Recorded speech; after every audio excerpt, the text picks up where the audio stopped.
Imagine that your political system was based on people who have the effective leadership within their cellular membrane to be able to lead, rather than the existing fabric of who they be right now, which creates a pettiness, which means that war is just the normal reflection of who we are as a society that we get to experience.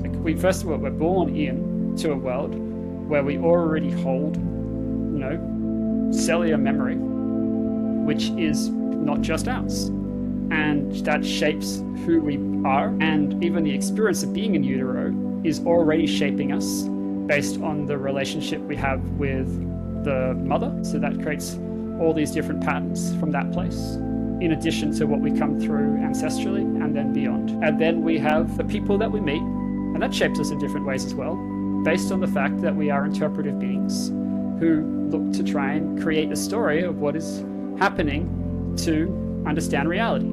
So as a consequence, we're really not very accurate storytellers.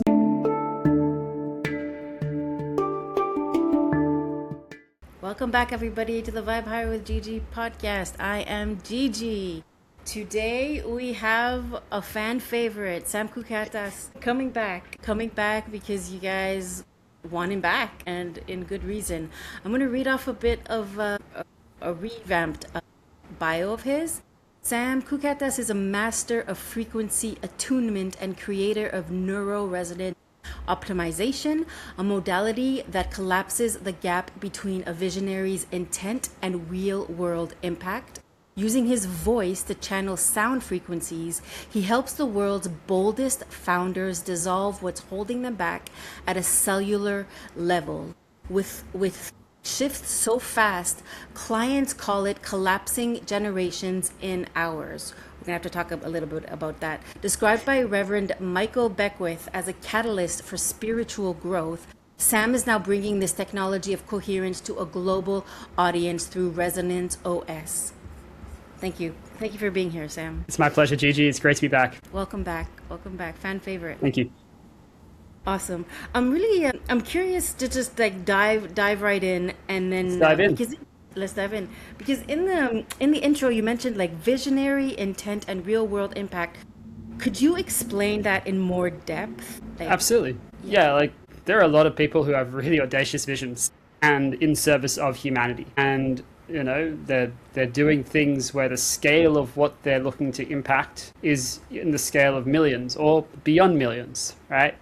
And what I'm doing is getting them into a place where they can access their brilliance at an even deeper level than it already flows through, so that they can embody the vision's fulfillment in the now. Because we know that there's only now, and yet we also plan for the future. And so it's what's our 10-year plan? What's our 5-year plan? And so we're looking to do things in a very linear way. What's the next quarter going to look like? There's value to that. And that's based on what our mind can conjure up as what is possible. Now, if we weren't operating from what the mind sees as possible, but from what spirit or what our alignment actually wants to bring forth, then maybe something even more remarkable is possible in the present, right? And so all we want to do is to have people experience whatever is in the way of them already embodying within their cells the experience of this thing having happened. Because once they can experience it, they're going to close any gap that's there between its actuality, if it's aligned, right? It's all about bringing in the spiritual alignment, the soul alignment, and then allowing the body's intelligence, its wisdom, to help guide them into a space where they can see what's possible, and they start to see action paths. They start to see people that they're connecting with. People just drop in, right? Like the other day, for instance, I was working with a founder, and they're raising, a 7-figure investment to the next level of capital they need for what they're doing. And within an hour, I already was getting a call from her to tell me about different things that were dropping in, right? That's an example. Another woman, she came to one of the group activations I did around wealth, and within the day, I think at the end of the day, one of her team said, okay, there's an investment on the table for $20 million, right? And so they do their due diligence. Then within a few days, they're like, yeah, okay, that's what's happening. So the speed at which reality can reconfigure is the same speed at which your body can reconfigure, right? Sometimes things need to stabilize within a field for it to manifest or come through. But the more we create that stability within your body to attract, to receive, and to expand, that's when everything gets to create that level of momentum where magic seems to happen. Because we're talking about like mind, body, spirit, cohesion, right? Where Absolutely. they're all in line. Because a lot of the time we have things in our minds, our projects in our heads, but our spirit is not aligned with that, right? 100%. So this work that you're doing, this gift that you have, this technology that you use allows all these three facets to help to align themselves, like instantaneously whilst collapsing. Absolutely. As long as they're ready, right? And, you might say everyone's ready, but what I can tell you is that there are different levels of preparedness for what this is going to require of them, right? There are people who are looking to find their path, and it can be piece by piece, we're building a foundation within them, building the self-belief, self-worth, all the different pieces so that they can create something bigger and stronger. They have to hold the vessel to be able to hold the vision, or for a vision to come through. So that's one aspect of it. The majority of people, I'd say 99% of the people that I work with, they are already someone who has got this huge vision. They've already done something pretty extraordinary in the world, and now they're looking to do this in a way where it's less effortful. Right? We're leading from resonance over effort is the philosophy, where ease is a catalyst for flow. Wherever they're not experiencing ease within their body, within their life, that's a symbol that there is somewhere where flow is being slowed down. So we want to just go into what the body wants to show us to allow more ease in, to create that relaxation, to create the space for flow of impact, flow of resources. Flow of love, flow of, magnetic opportunities, whatever it is that the flow looks like. Flow of, the body becoming revitalized when it's feeling tired and burnt out. A lot of people are feeling they're carrying so much on their shoulders, trying to do so much for the world, and as a consequence, that heaviness slows them down. It's like trying to carry this extra backpack around all day when it's like, okay, wouldn't it be nice if we just let that go, right? And that's like the number one thing. No matter what the challenge is, that is usually going to be there at some level for people with a big vision, is they're taking on so much, they're then pulling in all the energy of the world and feeling like it's on their shoulders. And it's like, all right, great, let's just experience what's there and allow that to drop away so that you can come back into a space of what's here for you, so that then you can serve at this bigger level. So you talk about the backpack, and so it's these visionaries holding the weight of these visions that they have, or other people weights on their back. And there's also like generations and DNA imprinting within us, right? You talk about the collapsing Absolutely. Generations into hours. Can you explain that to me a little bit? Yeah, like essentially the idea is there, like if I'm taking someone through a very deep experience, like sometimes people describe it as someone's like going through a psychedelic journey without the come down. What we're doing is we're starting with what it is they're wanting to call forth. What's the depth of what their soul wants to bring forth, or what their mind thinks at that time. Then we're looking at, okay, what's in the way? If there's anything in the way of this having already happened, what's in the way? What are the recurring thoughts? What are the fears? What are the concerns? If any of that's what's in play. And we're allowing all of that to be experienced. So imagine that I'm, working with someone, and the first thing, like they've either sent me in advance, like what they want to create, and then they've, and also what's in the way. And then we've opened up the container by having them close their eyes and experience the support energetically already being there. Support from guides and ancestral masters, all these different things. We're calling through the vision of it. Then I'm channeling through the energy of this vision is already happening, right? We're then allowing what wants to happen between this co-creation of energy between us to see what wants to take place. And so I'll allow my body to be a vessel for what spirit wants to bring forth from me in support of them or in support of a collective, okay? And then from there, when I feel there's something to, tune into, release, go higher, lower, more ancestrally, I'll tune into that. And then it'll probably get to a point where it goes really high, and then something will drop. And I almost use that as a symbol of, all right, something's dropping away, and now we're going to just feel into that relaxation. And then we're going to see what's going on for them, right? That's our first window into what's happening over where they are. Some people are going to be in a state of huge level of peace. Some people are going to be in a reset where they're going out of the mind state and there is clarity, distilledness, body wants to show them the next steps. Some of them are going to feel contraction, and the contraction's beautiful because then we can go into where that's from. And if they're just in a place, pure bliss, we go into the spaces which they've already looked at and we address them. We experience them as they are, across all the times and dimensions which they relate to. And they don't have to know where they come from, right? They may think this is just a part of them from a young self. But most of the, the energy which is here isn't just that. Yes, there are parts along the way which need to be integrated, but it has patterning which goes way further back than we even are aware of. So all I'm doing is channeling and accessing what I'm sensing, irrespective of whether they think it's just this. So the person does not need to know where these things come from. Like, no. From family, friends, ancestors, life. Okay.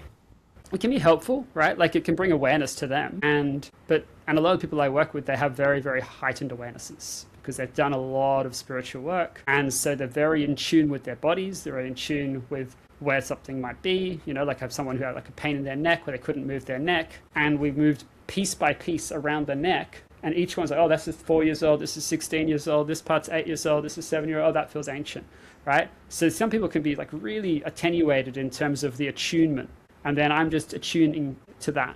And then they're attuning as well. So we're co-creating this attunement, this frequency attunement. And do you need to be like spiritually aware, having done that work, like at least having that belief system that this is what's happening right now, like through the... No, I don't think you do. Does it help? Absolutely. But is it possible that someone could receive and have an impact on them, even if they don't believe it? Yeah, 100%. I've had lots of experiences where, like I did a podcast where the person was like, what is going on for the first few minutes as I was working with them, because they wanted me to work with them individually. And it was a weird thing for them, right? Like it's an unusual experience because people have a connotation or an expectation of what it might sound like or what it might be. And then what it actually is never that, no matter what, unless they've experienced something of what I've done before. And so from that standpoint, they have to learn how to be with this, learn that, oh, this is on my show, or whatever is going on for them, and then get to a place where the mind is ready to quieten, and then allow the wisdom to come through, right? So that's what I see with those situations, where someone might not be ready in the first instance. Like let's say they listen to something on an audio platform like Resonance OS. There may be a time where like, this isn't working, or I just feel peaceful, or whatever, like what is this? And so it's an entrainment process which is needed to be able to build up the resilience that this is something which is a support for them, because it's creating a new thing. It's like almost like, okay, I'm trying a new skill set which I've never actually experienced before. So it might take a bit of practice to get used to that. But for the majority of people, it doesn't matter because they've already done their meditation, breath work, energy healing, frequency work, sound healing, any of these things. So they've got some sensibility to that world such that when they hear this, it becomes like, this huge overload of spiritual expansion in a very, very short period of time. Because the channel's already open. Exactly. Or they can be reopened very quickly because they already have that muscle memory, almost the spiritual muscle memory. Because I listened to one of the podcasts that you did recently, and then you did a practice within it, and I just felt it just like calmed me down, and then it brought me into a place, where just for everyone, it could have an effect of a calming effect, or if you're working through something, it could agitate something, and then some people could interpret it as, well, this is making me more anxious, but that's something resurfacing. Absolutely, 100%. Yeah, and that's where the beauty of working with me directly can be so important, because I can guide someone exactly through everything which is happening for them. If there is agitation, I'm there to support them through that. Right? Whereas obviously when they're listening to a transmission which is pre-recorded, they are working with their own system's ability to be with what's going on. And so it can take practice to learn to be with, right? And that's like anything in life. There are so many things which are uncomfortable initially when you first start, and then you learn to develop the capacity to be with it. You go into a job for the first time, there's probably some nervousness, some anxiousness sometimes around how to be, how to, don't want to perform, want to look good, all these things. And then over time, you learn how to settle in, or you might not, right? But there's an opportunity to learn how to settle in, opportunity to bring in the wisdom, which allows for you to be able to excel. Well, this is similar, right? We're just creating a space for you to access your own internal wisdom, your own internal guidance, to create deeper levels of trust. But if you think, hey, I did it once, it didn't work, right? It'd be like going to the gym, trying to create a six-pack, and yet you've got 20 kilos of extra body weight on the belly, right? It'd be like, well, of course you didn't create a six-pack from that one experience of, going to the gym. That's not how it works. But is it possible that if you keep repeating this, that you will create the level of vitality and expansion and renewal that you want? 100%. But it's about our mind's ability to surrender the disbelief. If it gets to a place where it surrenders the disbelief, that's not for me to decide, it's for them, then that's when everything else can open up. That's when the receivership can open up.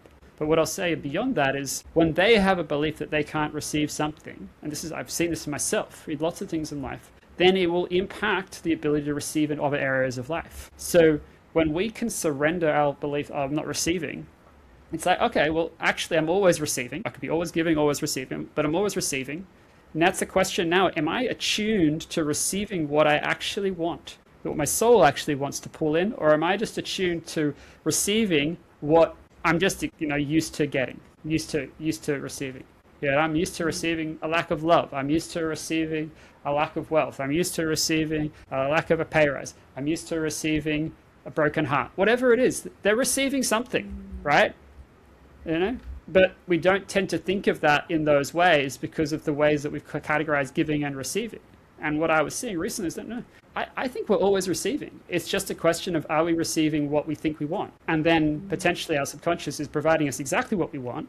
So as a consequence of that, all right, how do we attune ourselves in a way where our subconscious is then operating in a way that what we say we want is actually what we want, and we get to receive that too? Because we're always receiving love and light. Like God, the universe, is always channeling that, and it's our frequency, and we're trying to tune ourselves into that, and then understand that whatever lessons or signs that we receive, even though they're difficult in the moment, we've got to trust that it's for our best, or for our soul's enlightenment or awakening. Yeah. And I want to give you an example of what, in my life, what receiving can look like in a very subtle way. So what I find is, for me, my body gives me a lot of indicators. So for instance, I might be in a conversation with someone and my crown, just by being in the same field as them, virtually or otherwise, my crown will start to activate, or my feet will start to activate as a sense of truth or something that wants to be shown.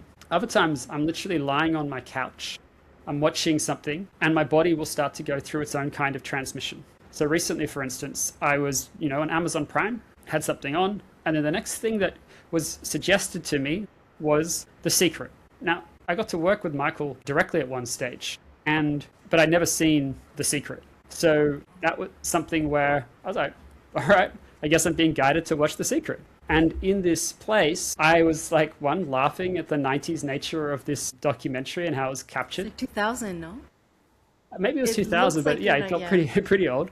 And then I found myself in a place where, as they were doing some exercise around gratitude, I'm so happy and grateful. I started writing down on my phone, and I just kept for 20 minutes. I was just kept writing what I'm happy and grateful for. My body just started to receive all of this wisdom, right? It was just allowing for my feet to my, up to my basically, with my thighs, just all of this energy was just flowing through. And then the next day, I'm watching Enola Holmes, not a spiritual film about, Sherlock Holmes' sister. I'm experiencing all of this same sort of transmission. So it doesn't have to look the way that we think it has to for us to be able to really receive in this space, is what I see. Okay. I've been listening to the Identity Summit through I Am Creation recently, and there was John DeMartini on, Michael Beckwith, and all these amazing speakers, and I felt definitely my frequency, it was late at night, but I felt like my frequency changing, I was feeling lighter, and just really, really grateful to connect with these people, who are talking about deep spiritual matters, who are smarter than I am, and just connecting that. I felt like a flow. So I'll answer that in a sec. Okay, cool. About the idea of, people who are smarter than me. And it's when I said it, I'm like, I shouldn't have said it. Yeah. That's an interesting story, right? We hold lots of stories. I know personally a time period when I didn't feel smart, right? I was an academic and I was struggling with my doctorate, and I saw all these other people excelling, and I felt pretty stupid. right? And it was the same how I felt in a lot of times in high school. I felt pretty average. And I remember at one point my brother asked me, he's like, do you feel smart? And I said no. He's like, okay, I want you to interview a bunch of people and ask them. And I had a bunch of people, and I remember the first one of them said, Sam, you're not just smart, you're a genius, right? And I was like, whoa, that was a different frame for someone to offer to me. It was the first time I'd ever heard someone describe me in that way. And so over time, there was an adjustment in my own calibration of how I saw myself based on how others saw me as well, right? But it was just something to interrupt in terms of how I was capturing and how I was speaking internally, as well as then externally into the world, right? So just an invitation for you is to let go of any kind of comparison there is to DeMartini or Beckwith or anything else, because that's not in service of who you are and your spirit and what's here to allow your fullest potential to be already here now. There was a speaker like Ida Kowertze who was saying that the misery comes with the attachment to that identity. So if I'm feeling a bit less than, it's like, that's not me, right? Or it's like detaching from the identity of I'm to this or I'm to that, or the stories that we have in our heads about who we are, because we are not those stories, right? No, and that's we get to construct reality, and sometimes we do it in a way which is really in service of ourselves, and sometimes we do it in a way which really is a diminishment of who we truly are. And who are we really? It's funny that you say that question. That went back when I was a coach. That was one of the questions that I would introspect around a lot of the time. But these days it's not as important a question for me. It doesn't drive me in the same way as who I am really. It's as if I am a creation, then I get to create who I am for myself. Are there different things that are waiting or are coming online as a consequence of what I might be called in to do on this earth? Absolutely. But I still get to choose what I create as a version of me that I want to go forward with. And our brains apparently are always moving to, like, we need to move towards our next passion, the next thing that excites us the most. So our brain are wired to pursue our dharma, apparently. That's what DeMartini was mentioning in one of the videos that was in the summit. No, I think that's 100% right. I was listening to someone the other day who, one of the things that his company does is they basically do DNA tests, and they look at like there's 446 personality traits to see whether or not people are operating consistently with the potential that's already there. And I think over those 150,000 tests, it was like every single person was not operating to the fullest level of their potential. And so then, like, okay, what are the steps to be able to access that? Right, but that would be a simple. And that was measured.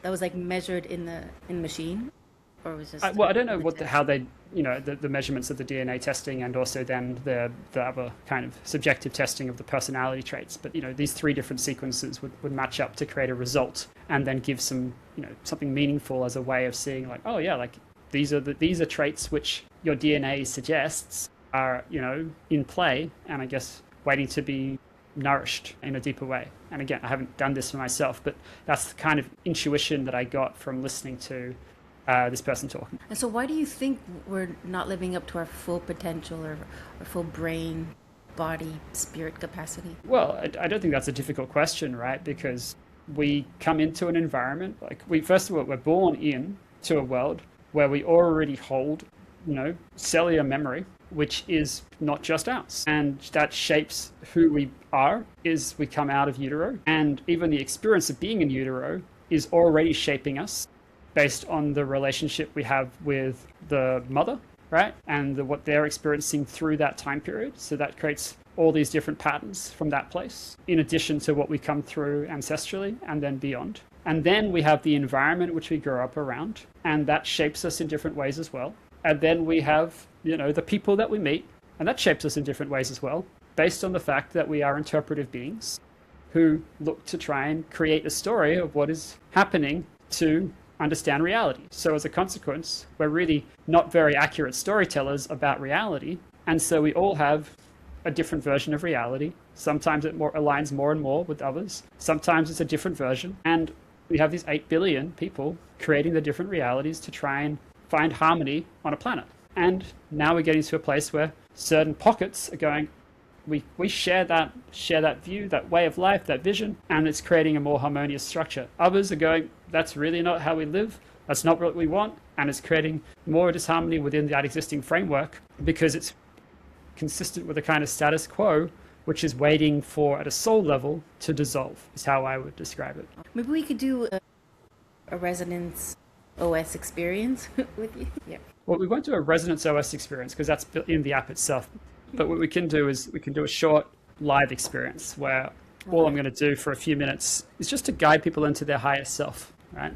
And sometimes we find, literally, people find within a few minutes they are experiencing their higher self already being here, right? And this is what we're going to invite in now. So all I invite people to do is to close their eyes and just start to ground in, take some breaths, make sure their feet are on the floor, and really just get present to embodying this higher self, whatever you sense that higher self is for you, and allow it to be here now. And know now that we're calling in energetic support from your guides, support from spiritual masters, ascended masters, Buddha, Yogananda, Yeshua, Uriel, Yahweh, anyone who knows in the highest good of Gigi, anyone listening to the podcast now and into the future. We invite you to be here now to support them in allowing their higher self to be present, to be experienced in this moment. And I'm going to bring through these sound frequencies, which are going to come from below the crust of the earth to start with. And I'm just going to channel through whatever I sense in the field. So take some breaths.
All right. Take some breaths. Just really allow yourself to be here now. Just experiencing what is here, what is waking up in this moment. Knowing that this is your default vibration. This is what wants to be here now. This is what wants to become the resonant frequency of your being. And each time you experience this, each time you experience these kinds of frequencies, it's going to continually recalibrate, continue to allow this next echelon of who you are to keep moving and emerging effortlessly. Thank and you could open your eyes now. Awesome. Yeah, I definitely feel a shift.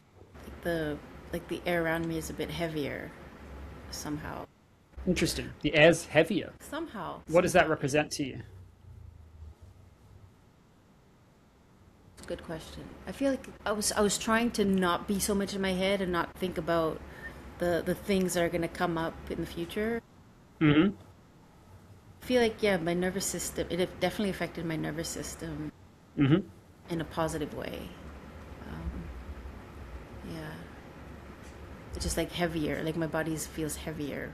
Okay, so there's more of a density, more of a groundedness potentially in the body. Mm-hmm.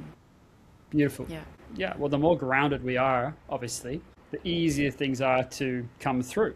If we're off the ground, if we're levitating, then it's harder for something to land because we haven't landed ourselves. Sometimes like people are impressed with people who are levitating. But... Yeah, and I think that's cool. And I don't think there's anything wrong with levitating. I think it was an amazing thing to be able to do. But we also at some point need to be able to come back into the ground to be able to allow that level of receivership. You know, like that's why I talk about this work as something which both grounds you and it connects you in with your higher self. And I think if we were just focused on one, then we leave essentially gains on the table, all right? Is how I think about it. So it's that opportunity to expand to the highest level in the most easeful way. And this is what is been given to me to bring through. Awesome. And if people want to work with you, how would they be able to? I'm gonna put the links in the description down low. But like, what paths could they take to work with you directly? Sure, like like we have different ways that people can work with us depending on what it is that their objective is, right? Like we have partnerships which are around wealth and strategic expansion, so that what they can do is to really activate this next level of what they're here to create financially. And then from that place, we build a system internally which allows the strategy to emerge from a space of alignment over figuring it out. Because most of us, we try and figure out the right way to go about it, rather than letting our internal guidance and something deeper move us through by spirit. So really we're allowing that to be the guide. And what happens from that space is people's just have all these different opportunities just opening up, right? Like I worked with someone this week where we were working on both love and also different levels of finance. And they both shared, oh, this person like just, sent me a love letter, and it created, because we worked on the safety for them to have that person come back in. But then there was also all these different opportunities financially, which just dropped in out of the blue. High levels of payments would just come in, right? So that's a high frequency being. And with the high frequency beings, it's just an attunement. You just bring them back into who they already are. And then from that place, the world wants to reconfigure to that reality, right? So that's like what we do. The fears that people might have, or the layers that block them towards like that's connects them to their higher self, their true self, their path. Yeah, right? Yeah. Absolutely. And then we have people who are doing extraordinary things for humanity, and those people like we partner for a year or more because the game that they're playing is so expansive that each time the game expands, they're expanding. But then we also need to ensure that their vessel can hold on to and stay in that level of energetic capacity, right? Because if you think, oh, this is what I'm here to do, and then suddenly you see that 10 times more is actually possible for you because your field is expanded, then we need to be able to hold that frequency so that you are able to keep being in service to that vision as long as the vision is alive for you, right? And allowing all of the ease to come through rather than, well, as I scale this, right, it has to get harder. Great, maybe it does. Or maybe that's also just a perspective that we've created around what it looks like to have a company just expand, right? What if it could be effortless? What if all of it could be effortless? Most of the time I have people like, oh, I'm trying to create this 8-figure company. And then from that place, they're like, actually, I'm now seeing something way bigger. I'm seeing this $100 million company emerging. I'm seeing this technology that I'm meant to bring through for humanity. I'm seeing a bigger opportunity in terms of the impact I'm here to bring through. So we think this is what we want, but it's only tends to be based on the current version of self that we know, right? Like when Tony Robbins and Alex Hormozi I had that interview, which eventually was taken down by Hormozi. One of the things that I was witnessing, I was like, okay, this is interesting. But what I sensed was what Robbins was doing was only providing the version of Hormozi, which was from a mental model. It wasn't something which was necessarily akin to Alex's spirit. What is the highest level of what's possible for Alex's soul? Not what's the highest level of Alex as a strategist in business. He's excellent at all that. Why did he end up taking it down? Who knows exactly why? Maybe something egoic, whatever it was. But I didn't watch that. What happened in that interview? Sorry. When Tony Robbins was doing a series of interviews with a lot of high-level podcasters, and in the interview, Tony is essentially almost coaching Alex around his life and inviting him into his next level. And that's what Tony will do when he comes onto a podcast. He's going to challenge someone. And Alex had already been impacted in his life by Tony Robbins. But for me, when I was listening to it, I was like, okay, this is cool. But this is all just a mental game. This is just a business mindset strategy game. And that's fine if that's what you want to do. But if you want to look at who you truly are at the deepest level of your soul potential, this isn't it for me personally.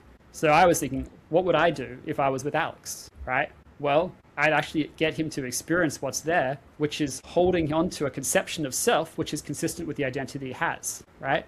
Which is consistent with the grinding and the hard work approach of what it is to build and scale. Guy's been extremely successful, far more financially successful than I've ever been. But that doesn't mean that because of that person isn't in some way not suffering in the way that they're living life. And what I could see was someone who just wasn't experiencing the same level of joy that I get to experience on a daily basis in spite of all of his successes, right? And so there was something present to me from a spiritual perspective, which was not akin to Alex's higher self. So that's what I was interested in as I was experiencing it. And you would make people sit down with it, or just perceive what's coming up instead of just trying to push it away and give the person advice, right? Well, for sure. I'm not in the business of giving any advice, because the whole point is they're already brilliant, right? When people have been super successful, you don't have to do a lot. All you want to do is to create the space for their own presence, their own, innate brilliance to come through. Now, in one way, that's what Tony was doing with Alex, but it was at a level of the mind. It wasn't at a deeper soul level, is what I would argue. Right? So if you take them a layer or a layer and a layer and a layer deeper into why this is here in the first place, but not even the why being important, but just inviting them to experience where in the body the experience lies, and then creating the space for that energy to transmute, then on the opposite side of that reaction is something even more beautiful than they ever expected. Now, for instance, the other day I was leading a group activation, and we had one person to start us off, and what they were calling through was love. Now, what I would suggest was happening with something like Hormozi was similar to what this person would be. There was a shield around the fullest expression of their heart, and that's how they described it. And for her, this woman, she described it as going back to the 15th century. Yes, there were younger parts of her which we would integrate, right, to create the experience of wholeness within oneself, but it also felt like this actually has a patterning which goes back as far as the 15th century. Person who's done a lot of spiritual work, a lot of growth, same as Hormozi's done a lot of inner work, but there's something which hasn't been accessed from the conventional means. This is where this can offer an opportunity for someone to experience what's there and then to dissolve the existing fabric and identity of who they have been to allow something deeper to come through, right? So if I think about what this work truly is, it's to be a catalyst for the transformation of humanity, but to do it from a space where we create this sacred partnership for the greatest good of all. Inside of that, yeah, people expand their wealth in a deep way around the aligned wealth. Yes, they create, this beautiful experience of their bodies, and they love their bodies. They experience a deeper level of impact in the world than they thought they could ever truly make, because the mental models that were there dissolve. Yes, they, dissolve all the fears, but it's really this sacred partnership in conjunction with a higher good for humanity, which is at the same time, you don't have to miss out while you are in service. It's not like, yes, I am the martyr and I'm doing this thing for humanity, and at the same time my life sucks. It's, no, we're a field of one. So that whole field of one gets to rise together. That's really what we're creating, is a space for that to just keep emerging. And if something shows itself, we experience what shows itself and allow this level of presence to emerge and bring forth that, right?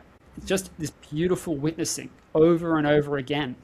And each time you witness them, you expand with them. And it's the embodiment, embodying the Yeah, the philosophies, the Yeah. practices, the theories. Awesome. You asked me about the ways people can work with me, but the reality is that's a small portion of the world, right? And the reason I created the technology of Resonance OS was to create something which was accessible to humanity at scale.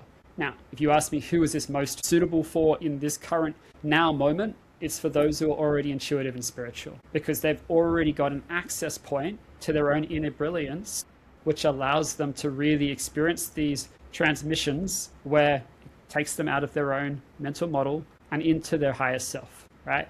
For those who've never experienced anything before, for some people, it's going to create a resistance. And if they listen to this podcast, maybe they'll be like, oh, okay, that resistance is meant to be there and it's something to experience, right? But for others, it's like, oh, that's not what I expected, or that's not what I'm ready for. And that's cool, because the thing is, and this is what's really important to share, is I was like them, right? I was a philosopher, I was an atheist, I was, writing about a non-theistic approach to politics and law for well over a decade. And my model was mental only.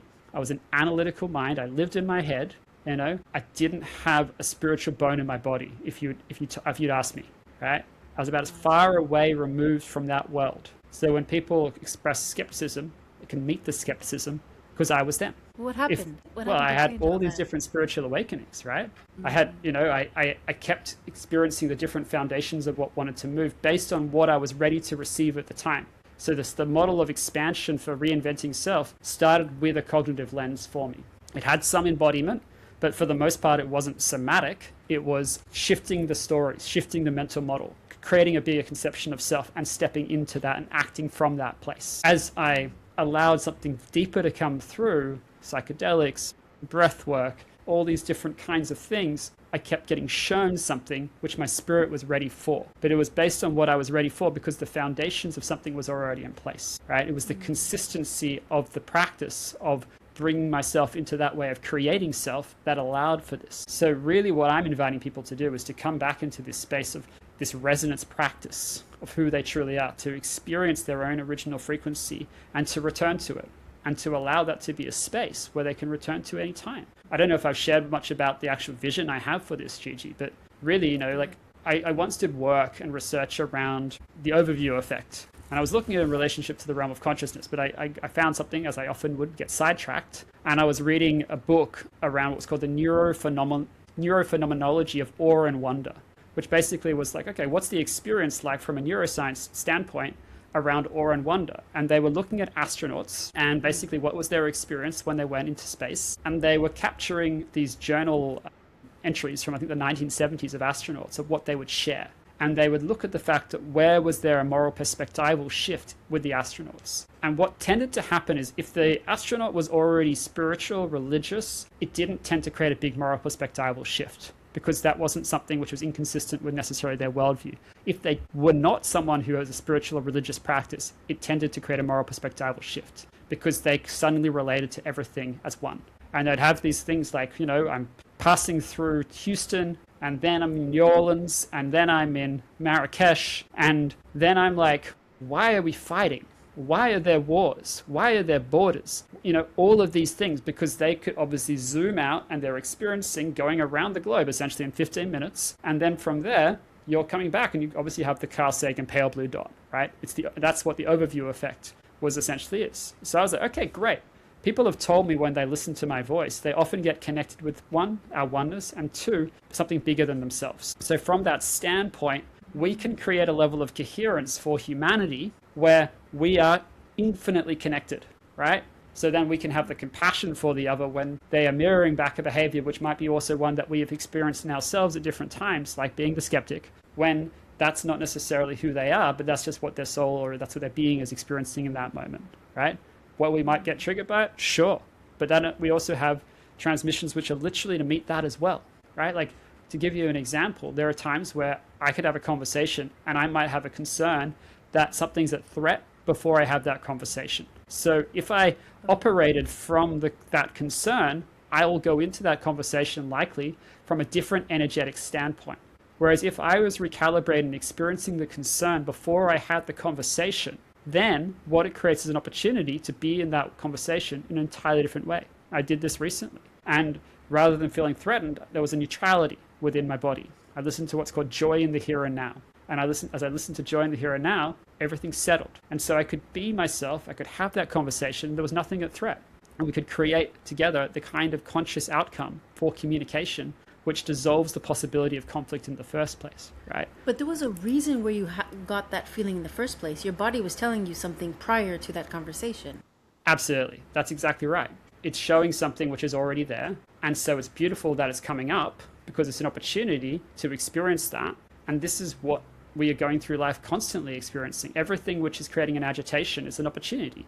And so if we look at it from that place, what the technology I've brought forth is really just an opportunity to experience the agitations, to experience the micro things which shift our field, and then allow the field to come back into harmony, right? And that's really what we're doing. And so from that place, you can imagine a world where people, one, they don't want to escape from it. Two, you create a space for everyone to experience their own potential being realized. Everyone experiencing ease being this space where they are able to create flow from. Everyone allowing all boats to rise. Like one of the things we're working on is creating a wealth journey around the app so that people can look at ways they could create that, right? Because that's been one of my visions for the last few years is how do you allow all boats to rise? You know, there's so much talk about right now that with AI, it's just another thing where the richer get richer, right? Cool. That's one way of looking at it. Great. You know, another way is that, okay, the most conscious people, if they could work with that technology, they could bring forth something which could truly be inspirational for humanity, which could then create opportunities for all boats to rise. That's what I'm looking to do. I'm looking to be able to create something which will create opportunities which aren't already available based on the current models that we have within society. And look, it doesn't just go there. Then you can look at social systems. Imagine that your political system was based on people who have the effective leadership within their cellular membrane to be able to lead, rather than the existing fabric of who they be right now, which creates a pettiness, which means that war is just the normal reflection of who we are as a society that we get to experience. Because our politicians who choose to go to war are actually just reflections of us. Because until we stop the internal fighting within ourselves, within our homes, with our friends, you will continue likely to see a future where there are wars. Why? Right? Because that's what we're attracting. That's what we're asking for. So that's where this is the opportunity, is to quiet the internal noise, right? And quiet the internal fighting, to shift the idea of, I'm fighting for justice, I'm fighting for freedom. No, we're just allowing ourselves to experience peace. We're allowing ourselves to experience freedom without the fight needing to be part of the way, right? This is the recalibration, this different paradigm for being human, which I'm being invited to basically call forth in this moment, in this way, right? So this is the invitation. It's an opportunity for us to co-create the future of humanity together, right? This isn't an app. This is an operating system for human coherence and creating the overview effect in reality. It just happens to take the form of an app because it's one of the most convenient ways that people can access things by the click of a button. And there is, like you mentioned, like you're being called for this transformation of human consciousness and identity, and there are a lot of forces that are putting, I guess, negative thoughts and notions in our mind. So it's a matter. It feels like, yeah, it's a big mission, but I think. Well, that's why we require support, Gigi. You know, like I can't do this alone. No one can do it alone. No one does it alone. The old idea of a self-made person is in itself an illusion, because even the self-made person needed support spiritually, energetically, to create whatever they created. And if they didn't have the idea that they were self-made, they'd have probably been even more effective, because they wouldn't have had to carry the idea that no one was there to help them on their shoulders. And it would have been less burdensome, and as a consequence, they would experience more ease and they experience more flow in the process. So all of these notions, which we kind of are self-made, you know, like, look at, I didn't have any opportunities, I made it from nothing, right? Great. So what, right? That's not how you came into Earth. That's not why you're here. You're not here to do it alone. And it can be a really challenging lesson for all of us to learn, entrepreneurs, you know, but not just entrepreneurs. As an academic, doing things on your own, not asking for help. That was the modus operandi that I lived by, right? There were lots of times in business where I tried to figure it out on my own, right? When sometimes just asking the right questions to the right person at the right time would allow for an entirely different opportunity to arise within the moment. That's what we're not aware of when we continue to operate from these existing frameworks of separation, I'm on my own, all these mental models which are inconsistent with who we truly are, not just as individuals, but as humanity. So it's, I mean, even the table that I'm sitting on, the chair, the light, the computer, I didn't build all of these things. So everything, and we're all, we're never alone, and we're Absolutely. not doing this on our own. Right? Everything has its own frequency. I'll take this a step further. We can actually create harmony on the planet as we create harmony within ourselves. So I'm going to give you 2 examples of what this can look like. I was at a space in Bali called Intaya. Intaya is like a living sanctuary. It's not a retreat space, but people do hold retreats there. The land itself is sacred. It's really activating. And there's one particular space which is known as the tea temple.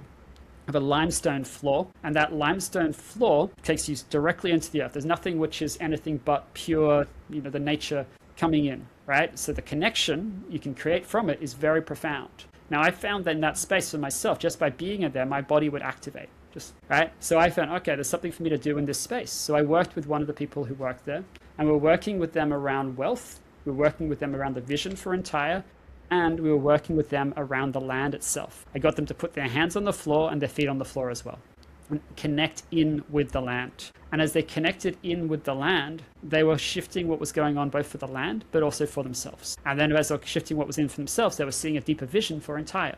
So all of these things get to work in harmony. So that's one instance of this. Another one was, I was working with a woman around a pain in her back, right? And I thought this person was coming to a retreat in Austin. Turned out it was, all right, look, let me just support you with this. And it turned out it was a much deeper thing that was there than I anticipated. But one of the things we discovered was that part of the energy was tied to the land that she was living on in Austin. So once we recalibrated that, something shifted in the back, right? So this gives you a sense of how interconnected we are with everything. We are, as my friend Stephen Young would say, all of existence, right? And when we come from that space, when we shift our field, we're shifting everything in the environment, in the world, right? That's the way we get to co-create reality with all of reality, not just our own individual reality. So this is why the opportunity of this is so deep, right? This is why all the work that's done by HeartMath and obviously create deeper levels of coherence on the planet is so important, because it's bringing forth this level of unity, which then attracts others to then come into a field where suddenly the word of coherence is important to them too. And so then as a consequence of that, it's like, oh, okay, now coherence is important. Now, how can I become a field attractor to bring deeper coherence? And then another person's like, oh, I want that too. Resonance becomes a word that everyone talks about. Right? That's the beauty of this. Rather than going, oh, and everyone's talking about coherence, everyone's talking about resonance. Oh, shit, now I need to think of something new. No, we are actually magnetizing a kind of language and way of thinking and seeing the world, because we're coming into deeper harmony is what's coming through to share. You mentioned you were able to transmute and change the frequency of the earth under like a space as well, because it's like the energy in the earth, in that living entity. Yeah, I honestly, Gigi, I didn't understand it when someone originally told me that this was possible for me. They said, I think you've got the ability with your voice to bring up the tablets below the soil. And then one day I thought, after I'd experienced these different experiences with people, I was like, wait a second. Every time I start a transmission, I tend to say, I'm going to bring up a sound which is going to sound like it comes from below the crust of the earth, right? So without even knowing, without even intentionally doing something, subconsciously, I was doing exactly that. You'll see often my hands will rise up and down when I'm doing this work. If someone had their eyes open, that's what they would see, right? So there's something, I was like, I'm almost like I'm pulling through, then I'm pulling down energy from above to allow that to come into someone's field. And then like, oh, now my 12th chakra is activated, right? The field is so energy. And then, okay, now it's coming in here. Now I feel this expansion in my body. So it's just like, all right, we're just expanding all of this etheric energy and allowing it to ground in, allowing it to come from beneath the feet. This is the extraordinary nature of who we are. And what is it? Okay, just one last question. Like, what is your experience when you are creating this technology, this noise, these sounds? What is your visceral bodily experience? Yeah, it's deep trust. It's like gone is the time where I felt like I needed to figure anything out. Even I would say when I went to the recording studio in 2025, I remember being quite nervous the first time I went, because I'd never done that before. I'd only ever recorded in my office, and that was a safe space. Whereas coming into a different energetic space, had to figure out how to be with it, and then, had I rushed to get there? Yeah, I had. So my breath wasn't as expansive as it could have been. And so from that, I remember feeling like there was constriction coming through. And so I remember talking through and being guided, like I'm channeling for humanity around joy, for instance, but I'm also channeling for me to open up something within me to allow something within them, right? So the way I'm thinking about it, or not even trying to think about it, but just allowing to speak through, is just be with whatever is there and let that be a conduit for whatever is there for whoever is listening into the future. But I put the intention that the work will impact collective consciousness. So, and then let it be so, right?